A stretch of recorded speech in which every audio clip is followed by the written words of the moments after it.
मी कल्पना। आज आपण थोड्याशा वेगळ्या टॉपिकवर बोलू। आज मुलांबद्दल बोलू, कारण 10वी-12वीचा रिझल्ट लागलेला आहे आणि भरपूर पेरेंट्स खुश असतील का त्यांच्या मुलाने जास्तीत जास्त पर्सेंटेज घेऊन पास झालेला आहे, त्यांची मुलगी जास्तीत जास्त पर्सेंटेज घेऊन पास झालेली आहे।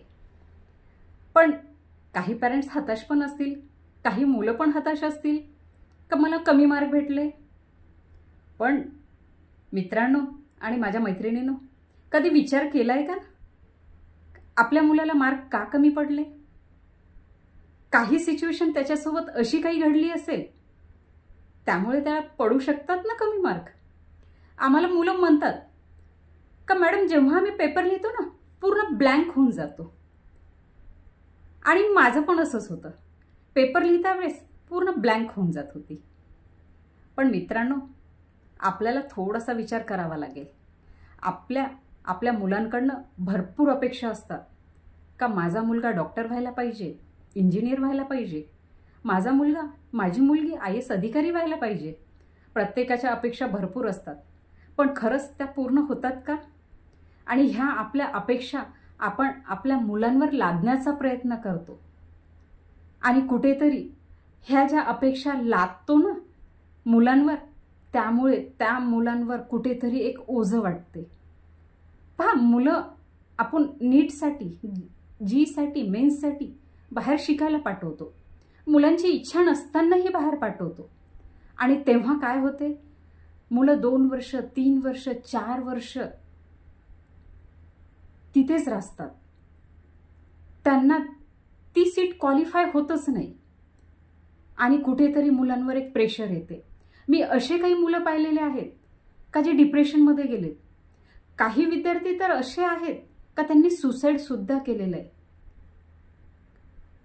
कधी तुम्ही विचार केला आहे का आपल्या मुलांवर अशी परिस्थिती यायला पाहिजे का? मित्रांनो, ॲज अ पॅरेंट्स म्हणून थोडासा विचार आपल्या मुलांकडनं करा, मुलांच्या बाजूने विचार करा। आज ते ज्या गोष्टीला फेस करत आहेत त्या गोष्टी आपण फेस करू शकतो का?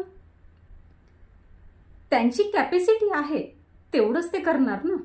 मग आपल्या मुलाची कॅपॅसिटी आपल्याला ओळखावी लागणार, ना की त्यांच्यावर एक फोर्सफुली त्यांच्यावर बर्डन आणून, त्यांच्यावर प्रेशर आणून सगळ्या काही गोष्टी होतील असं नसते।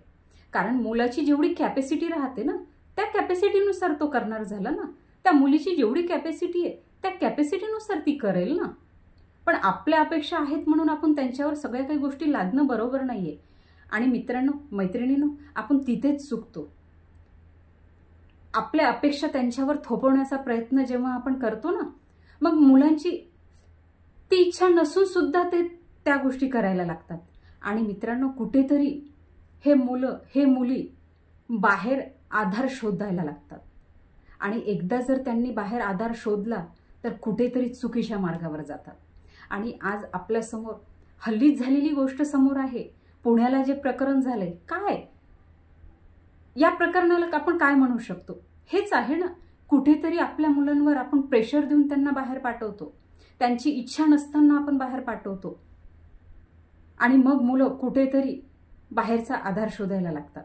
मित्रांनो, मला सांगायचं एकच आहे का मुलांवर आपल्या अपेक्षा थोपवू नका। मी काही करू शकले नाही म्हणून माझ्या मुलांना तेच करावं असं कुठे लिहिलेलं आहे? कारण माझ्या हॉबी वेगळ्या, मुलाच्या हॉबी वेगळ्या असतील, त्याचं पॅशन वेगळं असेल, मग त्याला त्याच्या पॅशनने करू द्या ना। त्याला ज्या गोष्टीमध्ये आवड आहे ती करू द्या ना। त्यांनी त्यांच्या मनानं, त्यांच्या आवडीनं जर कोणता कोर्स निवडला किंवा त्यांची जिथे इच्छा आहे त्यांनी ती गोष्ट जर केली तर निश्चितच मुलं हे आपले यशस्वी होणार झाले। माझं सांगायचं एकच होतं का मुलांवर प्रेशर देऊ नका।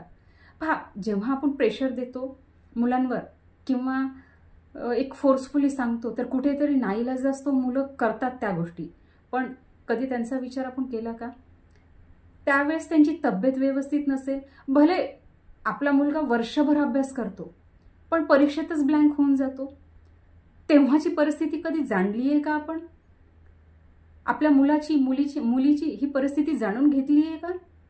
कारण अशा काही गोष्टी घडून जातात का मुलांचे हार्मोन इनबॅलन्स होतात, त्यामुळे पण तो मुलगा त्या एक्झाममध्ये क्वालिफाय नाही करू शकत त्याला पाहिजे त्या पर्सेंटेजने, किंवा त्याची जी मेंटॅलिटी असते तेव्हा वेगळा विचार करत असेल,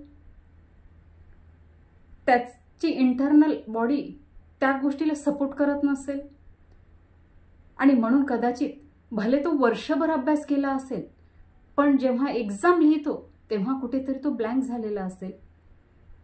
मित्रांनो, फक्त आपल्याला आपल्या मुलांची काळजी करणं महत्त्वाचं आहे, ना की त्यांना प्रेशर स्ट्रेस द्यायचा आहे. त्यांच्या मनानं करू द्या आणि पहा ते नक्कीच त्यांच्या आयुष्यामध्ये यशस्वी होतील.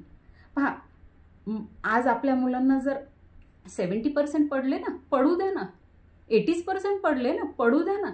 त्याची तेवढीच कॅपॅसिटी होती, त्याच्या कॅपॅसिटीनुसार त्यानं घेतले ना, त्याची क्षमता ती होती ना, मग का त्याला काही म्हणायचं. आणि आपण जर मुलांवर जर फोर्स केला ना तर कदाचित मुलं आत्महत्या सुद्धा करतात आणि कुठेतरी डिप्रेशनमध्ये जातात. आज आपण पाहत आहोत कितीतरी मुलं डिप्रेशनमध्ये जात आहेत, कितीतरी मुलांनी आत्महत्येचा मार्ग स्वीकारत आहेत.